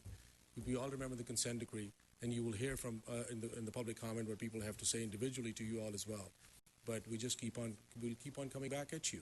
And if you don't, we're going to expose and we'll go publicly after you as well. So please keep on investigating, and he's a suspicious person. Thank you. Okay, motion for approval? Move approval of the item. Second. All in favor? Aye. Aye. Next. We are now on item number 9, public comment period. We have 13 requests for public comment. Speakers are advised that they have 2 minutes to speak. The first speaker is Wanda Solomon, followed by Jamie Garcia and Suzette Sean. Am I ready? Yes, I'm ready when you are. Yes, thank you. I'm Wanda Solomon, and I just want to say, speaking on behalf of my comrades and everyone present, that females are just as much as underdigressed as males, and I want you to think about the children. The role models that we have to, per se, they look at all of this. Now, we can't keep them from the news and from everything that goes on, but just think about the children that are looking at all this. They're going to school. They're thinking about all of these things that are happening to their parents, their cousins, their brothers, their sisters. And I just want to tell you, I'm an only child. I don't have any living parents, but I do have my comrades here who have spoken very well of the issues. Now, with HACLA and the $125 million that you all are going to be sharing all that joy money, and you're going to suppress me for 15? It's still a lot of money, but it's $1 million, not 125. It's money. It's money. It's big bucks. It's big bucks, and you're penalizing me for No, 15. I'm not. I'm going to give you bonus time. Okay. Well, what I'd like to say is the HACLA, I'm being penalized for a $1,500 claim that I never did do, that I'd like to have the police department look at. There's over 50 police reports under my name that affected me and my children. We were displaced for a number of years, for a long time, and I commend the new VP, this president that just came in from New York. I mean, hey, it's really no big difference of color wherever you live in the United States of America. So just bringing the point of view and bringing it on home, you all really have to do a much different job. Did you go to church Sunday? Do any of you go to church? Do any of you have any religious beliefs or believe in God or, you know, really care about the citizens that you're representing? And so mainly that's why I came, and I sat very patiently and listened to all what you have to say, but please listen to us and think about the children. Easter's coming up. It's more than about just Easter eggs. You know, it's more about what's in our hearts, and do you really, really, really care? That's what I really want to see. Thank you. Jamie Garcia. Good afternoon now, maybe morning still. So on behalf, so we're going to be reading some letters, and President Steve Soboroff, I'm going to start with you personally. So on behalf of the Stop LAPD Spying Coalition, we are deeply disappointed about your disregard and failure to meaningfully respond to community concerns regarding the LAPD. Concerns that were thoroughly highlighted and substantiated in the Coalition's February 24th letter to the Police Commission. So therefore, one, denial of racial profiling, evidenced by the recent IG audit of the SAR program, sham community hearings on body cameras, increased militarization with acquisition of drones. Repeatedly, Chief Beck and the Commission were publicly exposed for misrepresenting and lying, sabotaging corrective actions taken by the department in response to the federal consent decree. After your appointment and election as the president to the LA Board of Police Commission in 2013, communities felt encouraged by your diverse set of experiences as a civic and business leader. Over the last several months, community members have demanded and presented evidence of several instances of violation of human and civil rights by the LAPD. Your experience with Big Brother of Greater Los Angeles should guide you to how young people of color and their families are being adversely impacted by LAPD. Your participation with the Weingart Foundation, a philanthropical institution serving the needs of Southern California, provide an opportunity to critically investigate and intervene in LAPD's actions and programs that continue to negatively affect the physical health and emotional well-being of Angelenos. Your position as senior advisor to the California Science Center, to president of the Los Angeles Recreation and Parks Commission, and many other positions of civic and business leadership offer you tremendous insight to better understand barriers and challenges communities face when their fundamental human and civil rights are being denied by institutions like LAPD. In closing, we would again like to remind you of the caution highlighted in the Coalition's February 24th letter. The country and the city of Los Angeles are at a critical juncture in history. Increasing people are feeling frustrated, angry, disillusioned by the facade of a civilian oversight and bodies such as the Los Angeles Board of Police Commission. Suzette Sean. Welcome. Good day, and it's Suzette Shaw. And good day, Chief Beck, Inspector General Bustamante, as well as fellow commissioners. Commissioner Madison, ma'am, I will respectfully address my letter to you. I appreciate the breakdown of your extensive demographic narrative you gave earlier. It shows your wherewithal to the issues, which only sheds light to your extensive experience in media as a frontline reporter and executive, should be a guide to listen and proactively investigate complaints of how Angelenos are being adversely impacted by LAPD. Furthermore, your engagement and leadership in women's sports franchise is a marker in understanding obstacles and marginalization many women continue to face. As someone who speaks and writes about the issues of women in my own community, I appreciate that as well. Commissioner Madison, your multiracial heritage should provide you with a roadmap on how stereotypes and suspicion of the other remain embedded in the cultural and body politic of the United States, and how the other is policed and controlled. Yet, when the coalition presents evidence of disappropriate impact and racial profiling inherent in LAPD programs, such as suspicious activity reporting, where people of color, especially African Americans, are suspect by default. You remain silent and fail to pay heed to community concerns. Commissioner, in closing, we would again like to remind you of your caution highlighted in the Coalition's February 24th letter. The country and the city of Los Angeles are at a critical juncture in history. Increasingly, people are feeling frustrated, angry, and disillusioned by the vacade of civilian oversight and bodies such as the Los Angeles Board of Police Commissioners. Thank you so kindly. Craig Labosh, followed by Naomi G. I'm Craig Laubach with Stop LAPD Spying. This is directed at Commissioner Robert Saltzman. Your knowledge as a law professor engaged in the study of legal and professional ethics should clearly instruct you to pay close attention to the unprofessional conduct and ethical violations at LAPD. Yet when LAPD officers violate and sabotage corrective actions in response to the federal consent decree, you fail to engage and demand thorough investigation on the deeper impact of these ethical violations. Furthermore, your prior experience as Vice President of the City Ethics Commission should raise alarm when evidence of misrepresentation by LAPD Chief Charlie Beck and the Police Commission itself are brought to your attention. Chief Beck repeatedly lied about his staff meeting with the ACLU to develop policies on the use of drones. Your public acknowledgement of your sexual orientation is inspiring and exemplary. Yet when communities have brought LAPD's disproportionate and racist impact on communities of color and other marginalized communities, you remain silent and fail to take into account the human impact and violence wrought upon these communities by policies such as the Safer Cities Initiative and suspicious activity reporting. In closing, we would like to remind you of the caution highlighted in the Coalition's February 24th letter. The county and city of Los Angeles are at a critical juncture in history. Increasingly, people are feeling frustrated, angry, and disillusioned by the facade of civilian oversight and bodies such as the Los Angeles Board of Police Commissioners, which I should say should be an elected position.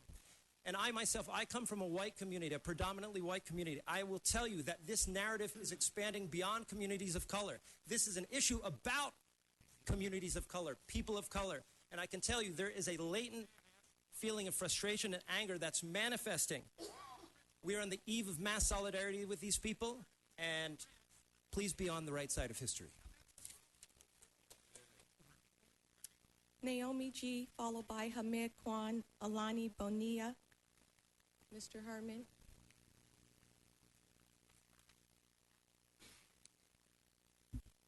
My name is Alani Bonilla, and I'm directing this to Commissioner Kathleen Kim.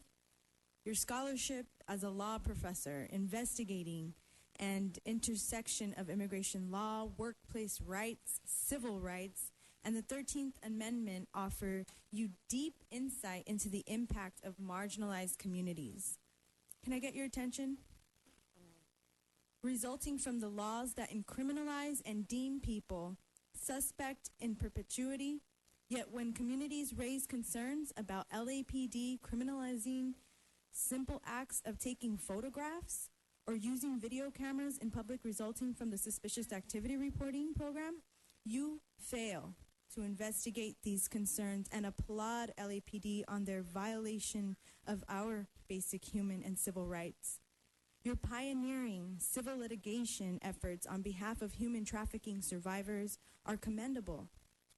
But when evidence of LAPD policies are presented to you that trace, track, and police our bodies, such as sharing the secret files on individuals who are completely unaware of such actions against them, you give complete deference to LAPD without questioning and investigating the long-term impact of these policies of Angelenos.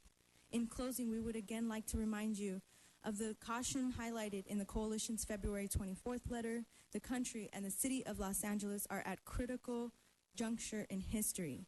Increasingly, people are feeling frustrated, angry, disillusioned by the facade of civilian oversight. The bodies and such as the Los Angeles Board of Police Commissioners. We hope that you pay heed to the concerns and issues we raise and we look forward from hearing back with you and requesting a meeting between you and the members of the Stop LAPD Spying Coalition. Hamid Kwan. Good morning, Hamid Khan with the Stop LAPD Spying Coalition, and I'm going to direct my comments towards Commissioner Sandra Figueroa. And Commissioner Figueroa, that you, as an executive director of a nonprofit agency that primarily works with immigrant communities, you have deep insight into the criminalization and demonization of immigrants. Families have been separated and displaced due to racist and discriminatory policies. You are also familiar with the partnership between federal immigration authorities and local law enforcement agencies that have resulted in record deportations. Yet, when communities bring to your attention policies like LAPD suspicious activity reporting, a federal-local partnership program that has resulted in criminalization of innocent individuals, you remain silent and allow and endorse such programs. Over the last several years, border communities have been targets of massive militarization and the pervasive use of destructive technologies like drones. Yet you remain completely silent when LAPD continues to arm itself with advanced military hardware and has now acquired drones. You've heard, all of you have heard our comments. What we are doing is that we constantly keep on reminding you, but we're also reaching out to you. We sincerely hope that you pay heed to the concerns and issues we raise. We look forward to hearing back from each one of you and request a meeting between you and members of the Stop LAPD Spying Coalition at the earliest. I just want to remind you again as to why we had that federal consent decree. We are going down that road. In the previous comment, I did talk about just recently, within the last 2 or 3 weeks, about human trafficking, about killing in bars, about taking briberies and kickbacks, about like bringing Mexican mafia into our lives as well. You need to really wake up. You need to really wake up because federal consent decree are imposed on institutions such as the LAPD after they are deemed incapable of self-governance. In the case of LAPD, besides the city, the LA Board of Police Commissioners was also deemed incapable of providing oversight, maintaining transparency, and holding the department accountable. It's your chance to really do something good now. Thank you. Michael Hunt, followed by Wayne from Encino and Christian Wayne. Thank you again. My name is Michael Hunt. I come down here about the train wreck in the Pacific, and let me tell you why. I've never seen somebody bring shotguns to an infraction. An open container case, I got 40 units with shotguns drawn at a 85-year-old man. I still don't understand that today. I don't understand why the Pacific Division cannot follow instructions. They cannot follow federal consent decree laws or anything else. But I was appalled when I seen shotguns drawn at an 85-year-old man on Venice Beach for an open container. Brought shotguns to an infraction. Please help me understand that. Still to the day, the training manuals, the research, and the update in LAPD has still not been done. That goes with the leadership that's up top. If you can't bring new ideals to the Los Angeles Police Department and correct the problems of racial profiling, then you probably need to step down. And I hate to say that, but the federal consent decree, Chief Beck says, I will follow a federal consent decree. When he came out the mayor's house at Virgos's house, he says, I'll stop all that knick-knack in policing. I've never seen somebody get arrested or a ticket that's never been filed for displaying products with a seller's permit. Please help me understand that. I am in the process of filing another complaint against Chief Charles Beck in the Los Angeles Police Department regarding those issues in federal court. So, like I said, I just don't understand the same mistakes being made 10 years in a row twice.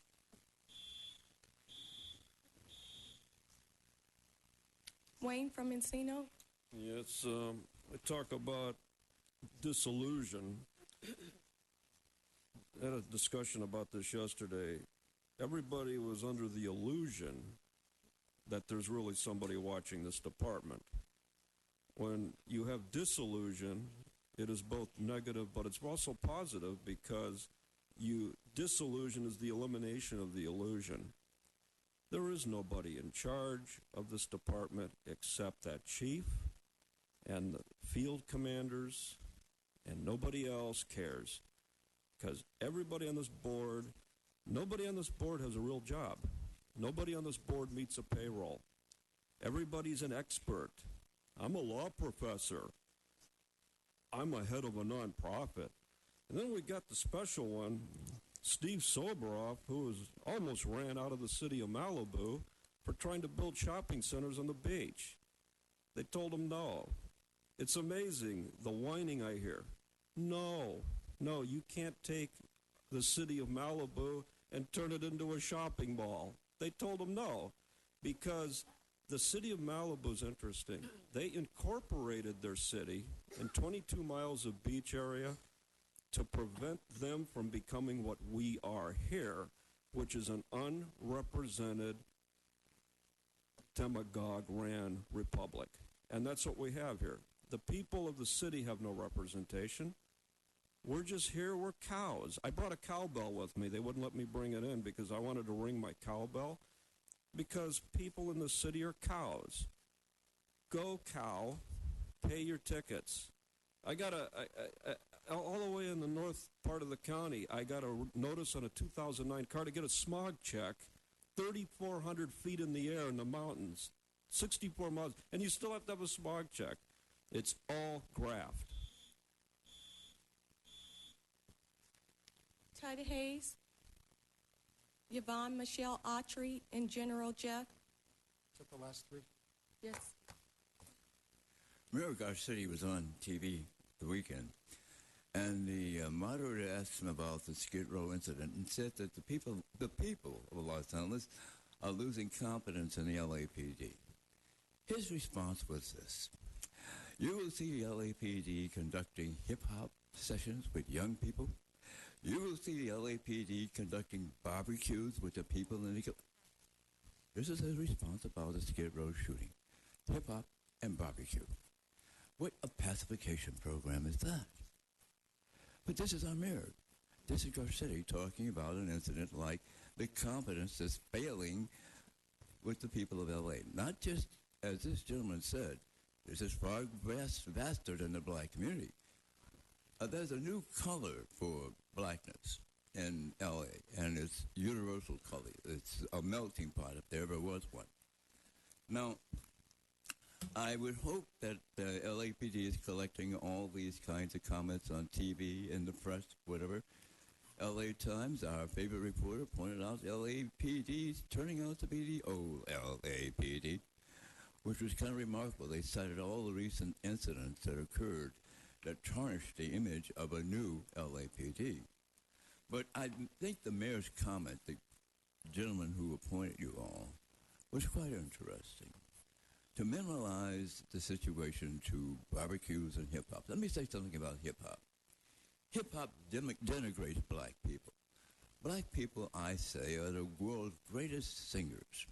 Jesse Norman, Leontine Price. That's European music, is it not? And don't forget Charlie Price, who captured country western. Hip-hop is talking. This talking in music is called being a Desus. Billie Holiday was a Desus. Yvonne Michelle Autry.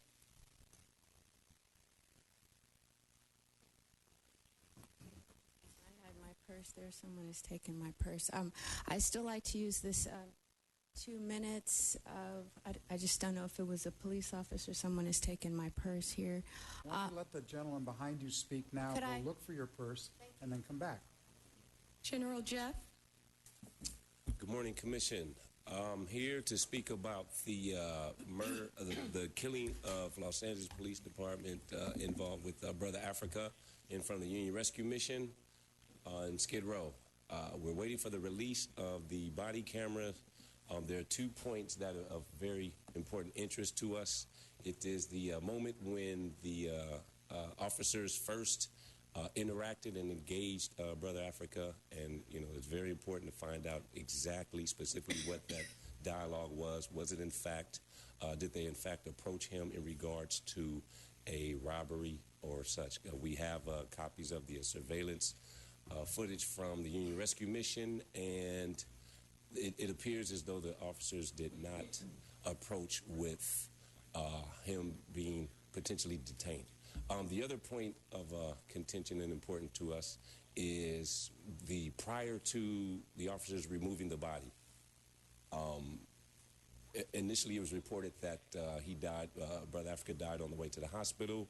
It was later announced in a press conference with Chief Charlie Beck that he, in fact, died at the scene. If he died at the scene, it was the responsibility of the coroner, the medical examiner, to examine the body, and especially with the involved in the OIS, there is no warranting of removal of the body. So obviously the officers had some previous dialogue, and so if the sergeant who was the supervisor at the scene who made that call over the other officers to remove the body, then he being involved in the OIS, there's a lot of questions. So we just want to urge Chief Charlie Beck to release the body camera footage. We look forward to it, and we'll see you soon. Thank you. Michelle Autry. Did you find your purse? I did. Thank you. Had an officer taken your purse? Officer Aceves. I think I guess he was just making sure that no one had left it behind. Again, just for the record, my name is Yvonne Michelle Autry. Thank you for an opportunity to address the commission. I'm so glad that this gentleman, and we do need to invoke God because we're all subject to his judgment for a higher consciousness, a higher power. All of us will reap what we sow. And whatever you're witness to, I hope that you do expose. There's nothing hidden that will not be revealed. I hope you do have a conscience and a soul. I'd like to speak on this continued kind of fantastic preoccupation with black people's sexuality, which unfortunately even the police officers seem to breach and violate at every given opportunity, not just perpetrated against African American or black men because of their purported larger genitalia, but also perpetrated against black women, whether it is a cultural stigma, stereotype. This must stop. You're professionals and you're called to a higher standard. I'd like to express now, again, just for the record, because of this stereotype, when I reference the favelas, it is the Brazilian and the Portuguese and Spanish business owners that hire the police officers because they consider the black women by nature as birth to be prostitutes, seductresses, temptresses, so that they're worthy of nothing less than being raped, while the black men are ritualistically shot in the head. These are the children of African, Native, and Spanish and Brazilian descent in Brazil. I hope that that does not manifest here, since it is, again, a larger demographic of Latino people, and discouraging that for the record. Of course, no servicing required here. We are not sex slaves, regardless of what the Talmud or the Torah depicts people. We are not property, and again, this is a stereotype that needs to be exposed.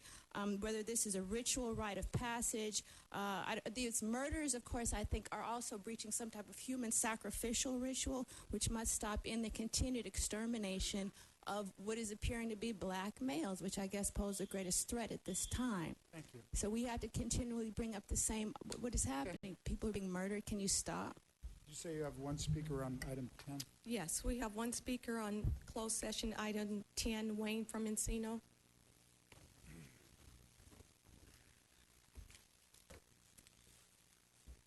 What a nice name. Carotid Restrain Control Hold. Isn't that wonderful? Sounds so civilized. Public employee dismissal, release, public employee performance evaluations. So now we're going to go into closed session here. And what are we exactly going to do in the closed session that we can't do out here in the public? Why isn't it in the public eye? Why in this building and the other building are you constantly throwing the public out, hiding away from the public, and conducting these secret meetings? Under the guise of what? Government Code Section 54957? Bring it out in the open. What is this about? What does that sound like? It sounds like chokehold. Could that be what this is about? Could that be about taking somebody's neck and cutting the circulation of blood off to the brain?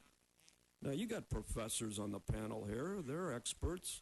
What happens when you have a cessation of blood flow to the brain? What happens to the person? Maybe they die. So with taser guns, drones, why are we still taking people and doing neck chokeholds? Why isn't it banned? Stop choking people. Stop killing people like this.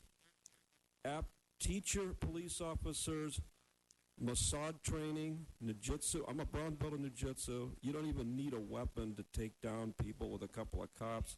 Teach them to take a suspect alive rather than dead. That's what you need to do. And put this out in the open. The Board of Police Commissioners will now recess into closed session to discuss item number 10A1 in accordance with Government Code 54957 at 11:35 a.m.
Hi, I'm Chris. I'm an Iyengar yoga teacher here in Los Angeles, and you're watching LA City View, Channel 35, Our City, Our Channel. Namaste.